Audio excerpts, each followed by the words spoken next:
Le monde cherche à lutter contre le réchauffement climatique et la RDC fait partie des pays solutions avec sa forêt, la plus grande d'Afrique, pour absorber les émissions de gaz à effet de serre. À Addis Abeba, en Éthiopie, au siège de l'Union africaine, la RDC a été invitée à la Commission économique des Nations unies pour l'Afrique, CEA, en vue de discuter de la mise en place d'une chaîne de valeur des batteries électriques comme l'exige la transition énergétique. Le ministre de l'Industrie, Julien Paluku Kahungia, a noté que le processus se déroule normalement depuis les résolutions prises lors du DRC Africa Business Forum l'année dernière. Des avancées auxquelles nous sommes arrivés jusque-là.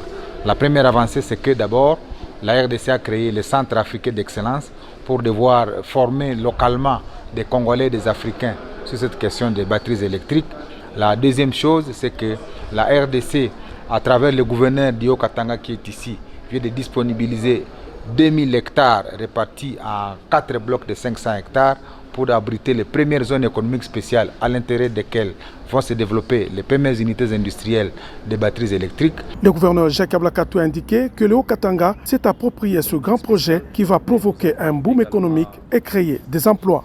La zone économique spéciale va accueillir plusieurs industries, entre autres, celle qui est d'ailleurs la plus attendue, c'est l'industrie portant fabrication des batteries électriques. Et donc ça sera un boom économique du fait tout simplement que nous avons une usine de production de batteries. Cela va donner de l'emploi. Croyons qu'il y aura une valeur ajoutée sur le social de la population. Le projet a été initié par le président de la République, Félix-Antoine Tshisekedi, mais le projet sera au profit de la population du Haut-Katanga. Passer désormais aux énergies propres pour épargner la planète en utilisant les batteries et les voitures électriques, c'est l'un des enjeux des rencontres internationales sur le changement climatique.